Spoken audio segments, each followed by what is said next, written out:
Imagine being just 13 years old, standing barefoot on a creaking wooden deck, the salty wind hitting your face, and in front of you, a man with a cutlass offers a choice. Stay on shore, where hunger and beatings await, or climb aboard, where the rules are harsh, but the rewards are freedom, food, and a strange kind of brotherhood. For countless teenagers in the golden age of piracy, this was no fantasy. It was reality. Pirates were not only hardened men with scars and rum in their hands. Many crews carried boys and adolescents, some barely into their teens. But why did children end up on these lawless ships? Were they kidnapped? Did they run away?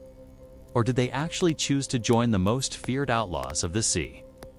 Before we dive into that, take a quick moment to subscribe to the channel, drop a like, and tell me in the comments where and at what time you're watching this.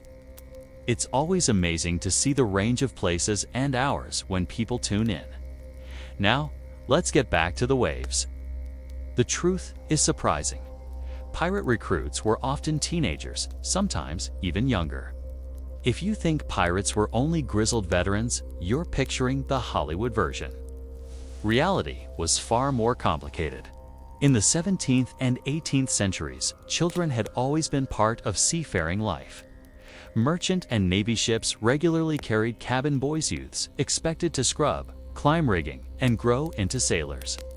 For poor families, sending a son to sea was like sending him to a brutal school. Harsh, yes, but better than starving on land. And when those ships were captured by pirates, the boys on board faced a new decision: remain with a captain who whipped them, or join men who promised loot and freedom. Of course, choice wasn't always involved.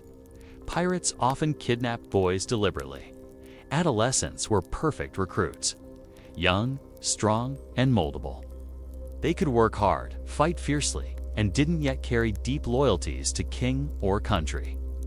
To pirates, a boy was fresh muscle, someone who could swab decks, run powder during battle, and later wield a sword. Pirate life was short, and new blood was always needed. Still, not every child resisted. Many actually embraced the outlaw's life. Imagine being a teenager then. Land offered bleak futures.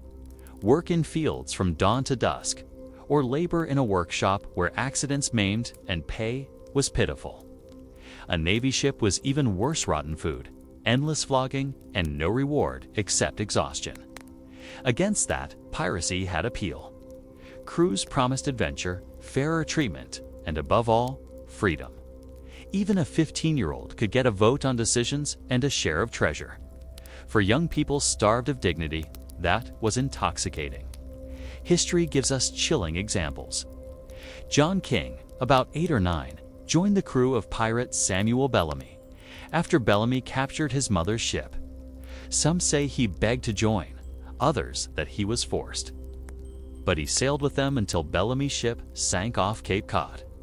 John drowned with the crew, becoming the youngest known pirate on record.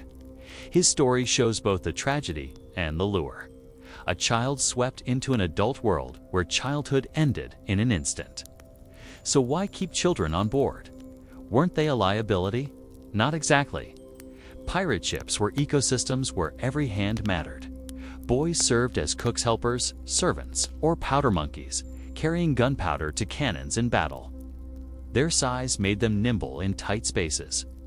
Their eagerness often drove them to recklessness, sometimes useful, sometimes deadly. To pirates, a boy was labor, speed, and potential. And in time, he could become a hardened fighter. But life for child pirates was harsh.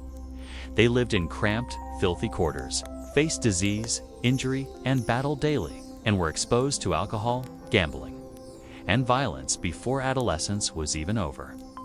Few survived long. Many died in storms or skirmishes, and if captured, they weren't spared. Authorities often hanged teenage pirates alongside men. A rope around a boy's neck sent a chilling message. Age was no excuse. Yet for some, pirate life still felt better than the alternatives. Part of the reason lies in the pirate code. Unlike naval hierarchies, pirate crews shared power. Captains could be voted out.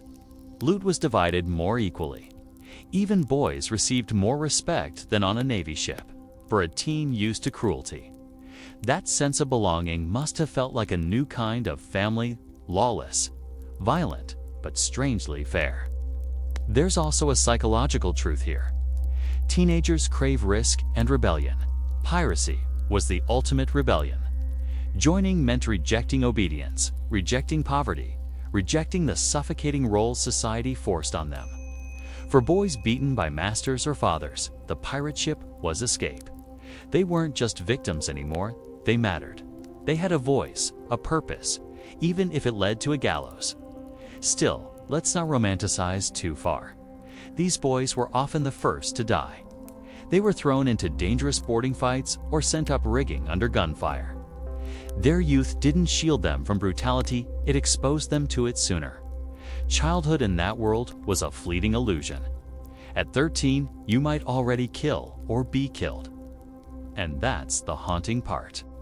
For us today, 13 means school, games, dreaming of the future. Back then, 13 might mean piracy, battles, and the chance of hanging. Childhood as we know it barely existed. Teens had to become adults instantly.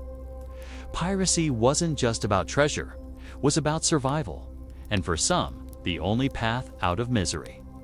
Ironically, while governments saw pirates as villains, some children saw them as rescuers. They offered food, camaraderie, and strange justice in a world that otherwise abandoned them. That contradiction is what makes their stories unforgettable. Were they captives or rebels, victims or willing outlaws? Maybe all at once. And here's the deeper question. What would you do at 15 if the world gave you no options? Would you accept safety in chains or risk danger for freedom? That was the choice teens faced under the black flag. No easy answers, only risk, storm, and the gamble of the sea. In the end, children on pirate ships remind us piracy was more than treasure maps. It was a human drama of desperation and freedom. Those boys show us history wasn't shaped only by famous captains, but also by kids who lost their innocence too early and gambled everything for a taste of liberty. Their lives were short, but their choices echo across centuries, leaving us with a haunting question. If you stood barefoot on that creaking deck, what would you have chosen? Thanks for watching. If this story gripped you, subscribe for more untold tales from history.